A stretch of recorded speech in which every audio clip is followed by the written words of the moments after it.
Chers auditeurs de Web26 TV, bonsoir et bienvenue dans cette saison 3, épisode 4 du Marketing Minute, avec un titre un peu tapageur, provocateur, Back to the Future. Eh bien oui, Back to the Future pour donner un élan nouveau à cette émission et avec une nouvelle identité visuelle comme vous pouvez la voir apparaître à l'écran. Et surtout, Back to the Future, exactement comme dans le contexte et concept du film, pour analyser avec vous les grandes évolutions et les grands mouvements du marketing traditionnel au marketing social, au marketing online de ces dernières années. Alors, le principe de l'émission, en tout cas de la saison 3, est d'avoir encore plus d'interactivité. Nous broadcasterons en français ou en anglais en fonction de l'audience que nous aurons pendant l'émission, voire en bilingue, si cela est nécessaire, français-anglais, on se limitera à ça. Mais surtout, c'est de pouvoir comprendre, comme je le dis très souvent, et ceux qui me connaissent l'entendent assez fréquemment, eh bien à l'Ouest, pas grand-chose de nouveau, si ce n'est une batterie d'outils très intéressante, qui nous permet de gagner du temps, de réduire nos coûts et d'avoir un engagement de nos leads, de nos prospects et donc de nos clients beaucoup plus favorable, beaucoup plus intéressant et beaucoup plus suave sur le fond et la forme. Alors oui, c'est mon credo, vous le savez, ceux qui m'entendent régulièrement et ceux qui me côtoient savent que eh bien, je m'élève de temps en temps dans des grands coups de gueule sur des concepts qui apparaissent comme étant nouveaux ou qui ne sont pas nouveaux. Moi, je voudrais revenir un peu sur ce qui se passe depuis une quinzaine d'années avec l'évolution des nouvelles technologies.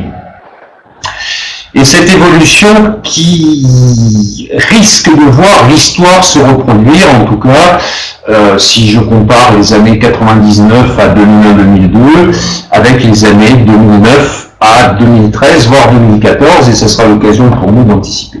Alors, je le précise, l'antenne est ouverte.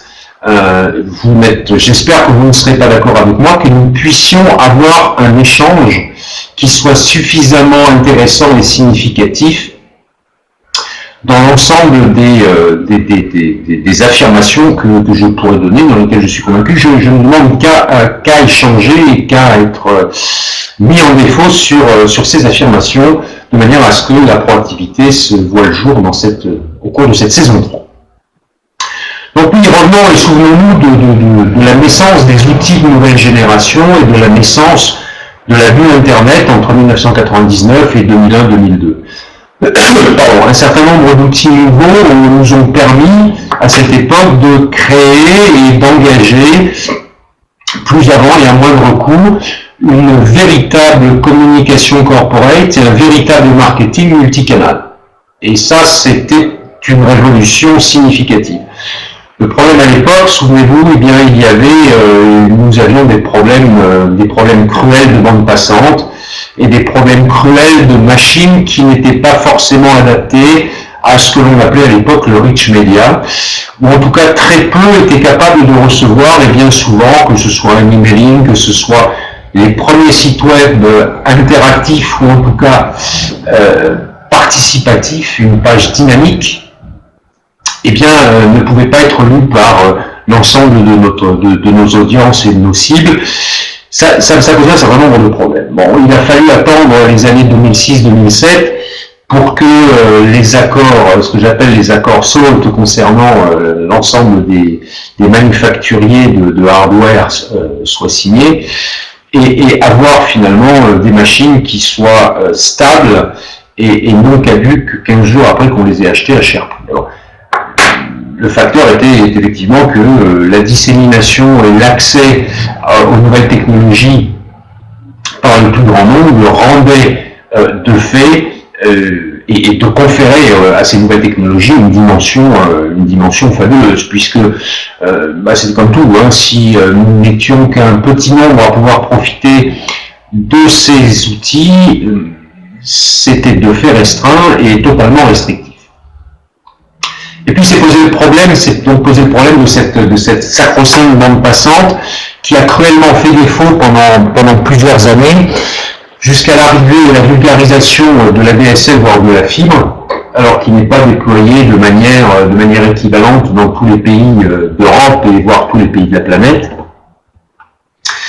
Mais en tout cas, nous sommes arrivés, et jumpons dans les années 2008-2009, nous sommes arrivés à avoir à peu près partout une bande passante qui soit significative et suffisamment stable pour transmettre ce que l'on appelait dans les années 2000 jusqu'en 2005 le fameux rich media. Et surtout avoir un dynamisme sur les échanges liés aux outils de nouvelles technologies qui soit significatif. Je disais tout à l'heure, je crains que l'histoire ne se reproduise quelque peu dans les processus auxquels on assiste aujourd'hui. Aujourd'hui, nous sommes dans l'avènement des médias sociaux. Alors, l'avènement des médias sociaux, eh bien, on a eu les années de découverte, les années de croissance de ces médias sociaux en termes de nombre de personnes abonnées, les années de scepticisme, en tout cas les mois de scepticisme concernant les problèmes de respect de la vie privée, les évolutions possibles des scripts, les dissensions entre les grands réseaux sociaux majeurs, et puis on a semble-t-il de temps en temps oublié que d'autres outils qui étaient nés dans la bulle Internet du début des années 2000, du début du XXIe siècle, avaient totalement disparu. J'ai souvent entendu l'email et l'outil des grands-pères, etc., etc., etc. Oui. Peut-être, ça reste à prouver. En tout cas, c'est toujours l'outil que les marketeurs partout dans le monde utilisent le plus. Et puis l'email, pourquoi pas, mais on utilise toujours notre téléphone et on utilise toujours la rencontre physique en personne.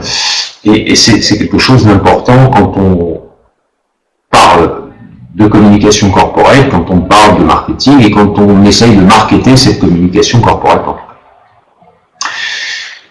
Donc cet avènement des réseaux sociaux et cet avènement des derniers outils de nouvelle génération qui nous facilitent la vie, mais ce ne sont encore une fois que des outils et il n'est pas question de les considérer à tort, comme certains l'avaient fait pendant la bulle Internet, comme des stratégies et encore moins comme des Eldorado.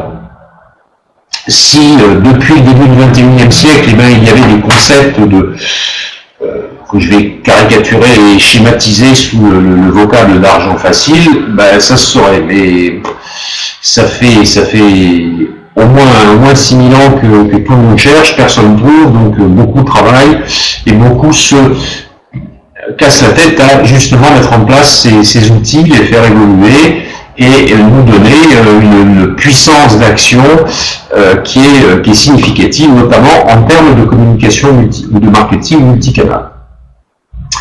Et c'est là qu'est le cœur et l'essor de tout ce qui peut et doit se passer aujourd'hui pour obtenir quelque chose de cohérent. La stratégie multicanal est une véritable stratégie.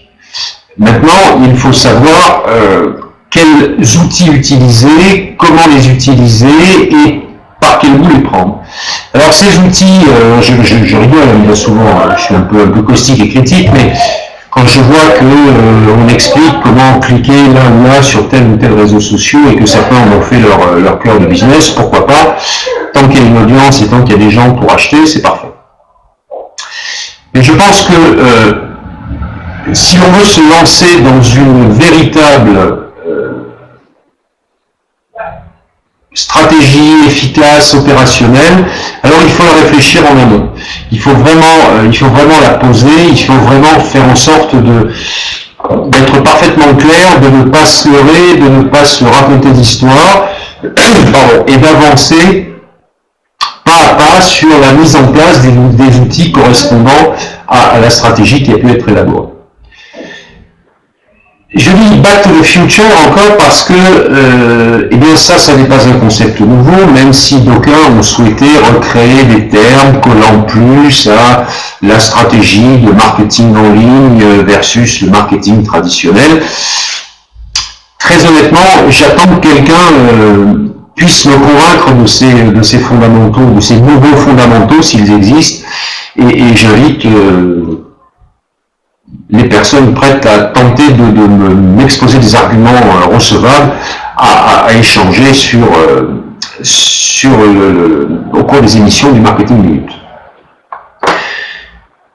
Lorsque on tente d'inventer des notions dérivées, par exemple, du Customer Relationship Management, certes, toute notion, tout principe a besoin d'évoluer et de coller aux nouveaux outils mis en place et aux nouveaux outils qui sont aujourd'hui disponibles.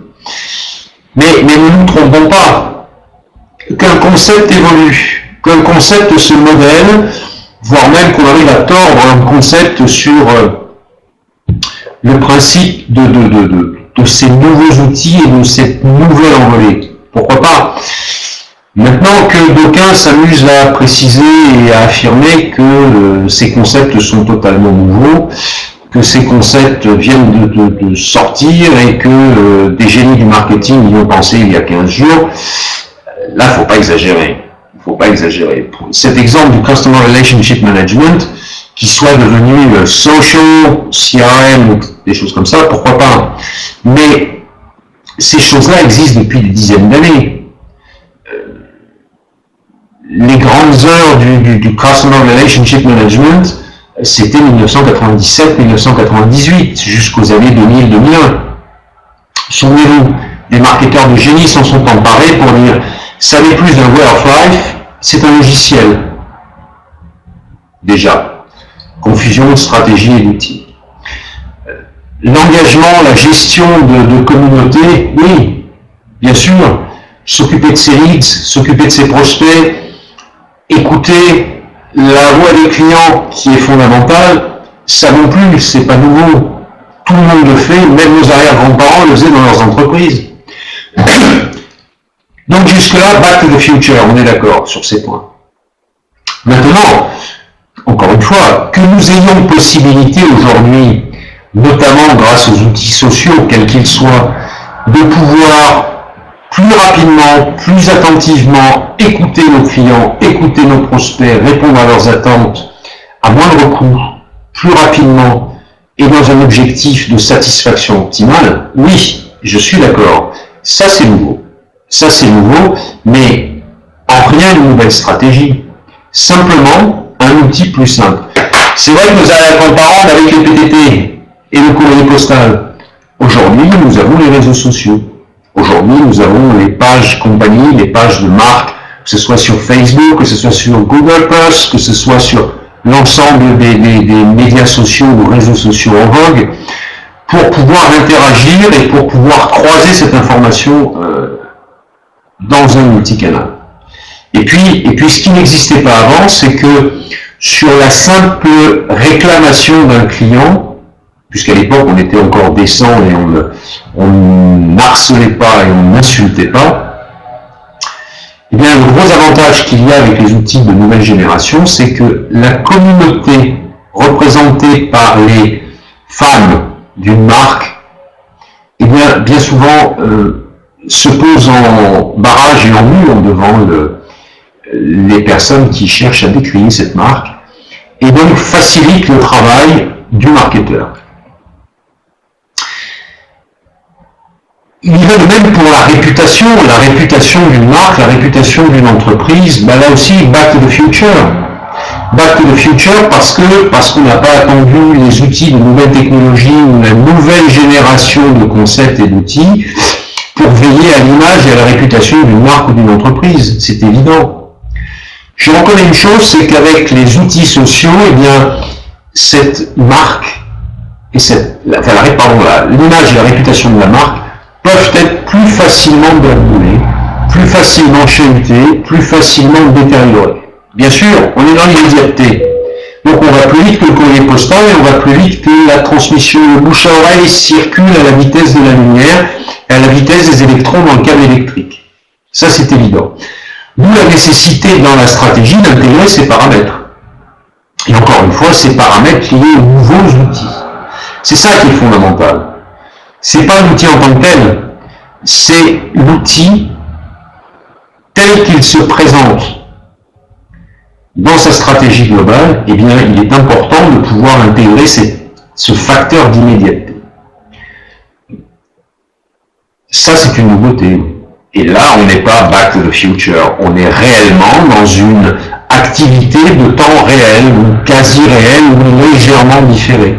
En tout cas, la réaction doit être instantanée, quelle qu'elle soit. Il vaut mieux qu'elle soit bonne et qu'elle soit cohérente, mais toujours en accord avec ce que vous avez pu prévoir dans votre plan stratégique, ou dans votre plan marketing, ou dans votre plan de communication, pour pallier les moments où les réactions moins positives les unes que les autres. Ça, c'est à intégrer de manière fondamentale. Et ça, c'est une réflexion très amont. Et sur le fait de la réflexion très amont, et bien encore une fois, nous sommes back to the future. À l'ouest, absolument rien de nouveau. Les entreprises, les marques font ça depuis très très longtemps, et avec beaucoup de brio. C'est une évidence biblique. Ce qu'il est à prendre en compte de manière fondamentale, c'est le suivi permanent de l'évolution de ces outils qui peuvent être stratégiques à un moment donné. Mais ne vous y trompez pas, rien ne vous empêche, parce que vous avez décidé d'une stratégie multicanale, en tout cas je vous le souhaite, d'interagir avec l'ensemble de votre audience, leads, prospects, clients, détracteurs, par le canal de votre choix, en tout cas celui qui vous semble le plus opportun. Et là, c'est un problème de tactique dans votre stratégie. En fonction de la taille de votre entreprise, en fonction du niveau d'agression que vous avez pu subir, ou du niveau du caractère du détracteur, puis il faut savoir qui on a en face. Alors il est vrai que, et c'est un des effets pervers,